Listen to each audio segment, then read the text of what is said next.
अस्सलाम वालेकुम। आज जो हम टॉपिक पढ़ेंगे वो है ग्लाइकोजन मेटाबॉलिज्म। इसमें हम पढ़ेंगे कि हमारी बॉडी में जो ग्लूकोज होता है या जो ग्लाइकोजन होती है, ग्लाइकोजन की सिंथेसिस किस तरह से होगी, जिस प्रोसेस को हम कहते हैं ग्लाइकोजेनेसिस। और दूसरा होता है हमारी बॉडी में ग्लाइकोजन डिग्रेड कब होगा और कैसे होगा, उसे हम कहते हैं ग्लाइकोजिनोलाइसिस। अब जब हमने बहुत ज़्यादा फूड ली हुई है तो हमारे पास बहुत ज़्यादा ग्लूकोज भी बॉडी में आए, क्योंकि फूड से हमें क्या मिल रही होती है, ग्लूकोज, कार्ब्स, अमाइनो एसिड सब मिल रहा होता है। तो क्या होता है, ग्लूकोज मिलेगा। ग्लूकोज जितना भी हमारे ब्लड में जाना होगा, जितनी भी हमारे बॉडी की नीड होगी, तो वो ग्लूकोज हमारे पास ब्लड में चला जाएगा। बाकी जो हमने सपोज एक्सेस अमाउंट में फूड लिया है तो वो ग्लूकोज क्या हो जाएगी, हमारी बॉडी में स्टोर होना शुरू हो जाएगी, लीवर और मसल में। वो स्टोर किस फॉर्म में होती है, ग्लाइकोजन की फॉर्म में स्टोर होती है।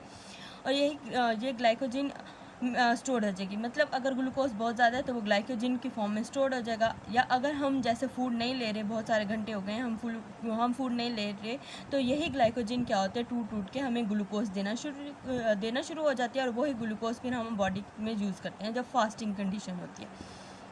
अब वो कहता है कि हमारे पास 3 प्राइमरी सोर्सेज हैं ग्लूकोज के। एक तो हम डाइट से ले सकते हैं, एक ग्लाइकोजन की डिग्रेडेशन से ले सकते हैं, और एक हम ग्लूकोनियोजेनेसिस से ले सकते हैं। ठीक है, ग्लूकोनियोजेनेसिस भी ये ऐसा प्रोसेस जिसमें हम ग्लूकोज की सिंथेसिस करवा रहे होते हैं। अब आगे क्या होगा, इधर बेसिक इन्होंने बताया हुआ है कि हमारे पास किस तरह से ग्लाइकोजन चाहिए होती है और किन कंडीशंस में चाहिए होती है। वो जब हम फूड बहुत ज़्यादा ले रहे हैं तो हमारे पास ग्लूकोज स्टोर्ड होना शुरू हो जाएगा, और अगर हम फास्टिंग कंडीशन में हैं तो ग्लाइकोजन जो बॉडी लीवर में स्टोर है वो हमारे पास ग्लूकोज देना शुरू कर देगी। अब सबसे पहले हम लोग पढ़ेंगे कि ग्लाइकोजन की बॉडी में सिंथेसिस कैसे होगी। मतलब हमने वेल फूड ली हुई है, बहुत ज़्यादा हमारी बॉडी में ग्लूकोज आ गई है, तो जितनी हमारे पास बॉडी में नीड होगी वो ग्लूकोज यूज़ हो जाएगा, और बाकी जो एक्सेस अमाउंट में होगा वो क्या होगा, लीवर में स्टोर्ड हो जाएगा। अब क्या होता है, बॉडी में क्या होती है, बहुत ज़्यादा ग्लूकोज है, ग्लूकोज के ऊपर एक्ट करेगा एंजाइम जो होता है हेक्सोकाइनेज, और इसको बना देगा ग्लूकोज 6 फॉस्फेट में।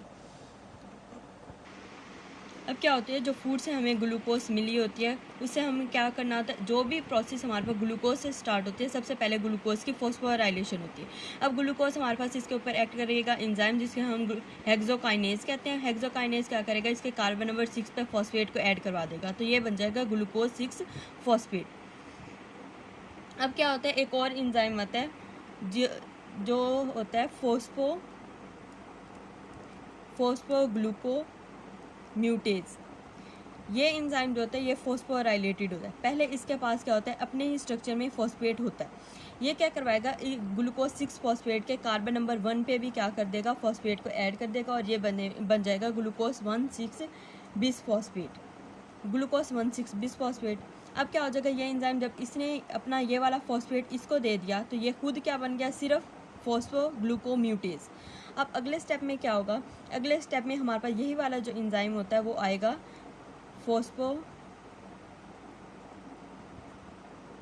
फॉस्फोग्लूकोम्यूटेज। तो ये वाला जो इंटरमीडिएट हमारे पास बीच में बना है ना, ये होता है ग्लूकोज 1,6 बिस फॉस्फेट। अब यही अपना जो इस पे कार्बन नंबर 6 पे लगा हुआ फॉस्फेट है ना, वो किसको दे देगा, इस एंजाइम को। ये क्या हो जाएगा, एंजाइम हमारे पास फॉस्फोराइलेट हो जाएगा, और ये बन जाएगा हमारे पास ग्लूकोज 1 फॉस्फेट। अब ये हमारे पास जो होता है ग्लूकोज 1 फॉस्फेट, यही यूज़ होता है हमारे पास ग्लाइकोजन की सिंथेसिस में। अब क्या होगा, ग्लूकोज 1 फॉस्फेट जो है वो हमारे पास यूटीपी के साथ रिएक्ट करके bye enzyme UDP diphosphate glucose phosphorylase enzyme. ठीक है, ये क्या बन जाएगा, ग्लूकोज 1,6 फॉस्फेट जो है ये रिएक्ट करेगा यूटीपी के साथ, और बन जाता है हमारे पास यूडीपी ग्लूकोज। अब ये जो यूडीपी ग्लूकोज है ये होता है हमारे पास एक्टिवेटेड ग्लूकोज हो गया, और इसके साथ बनते हैं हमारे पास पायरोफॉस्फेट। अब यही इस पायरोफॉस्फेट का क्या होगा, ये तो आगे हमारे पास ग्लाइकोजन की सिंथेसिस में चला जाएगा, लेकिन ये पायरोवेट होता है, इसके क्या होता है, हमारे पास वाटर ऐड होके ये बन जाता है 2 हमारे पास इनऑर्गेनिक फॉस्फेट में बाय एंजाइम पायरोफॉस्फेटेज एंजाइम। ठीक है, अब ये जो हमारे पास एक्टिवेटेड ग्लूकोज है ये हमारे पास कहाँ होगा, ग्लाइकोजन की सिंथेसिस में इन्वॉल्व होगा। मतलब इसी से हम यूडीपी के साथ जो ग्लूकोज लगा है ना, इसी से हम क्या बनाएंगे, आगे ग्लाइकोजन की पूरी चेन बनाएंगे।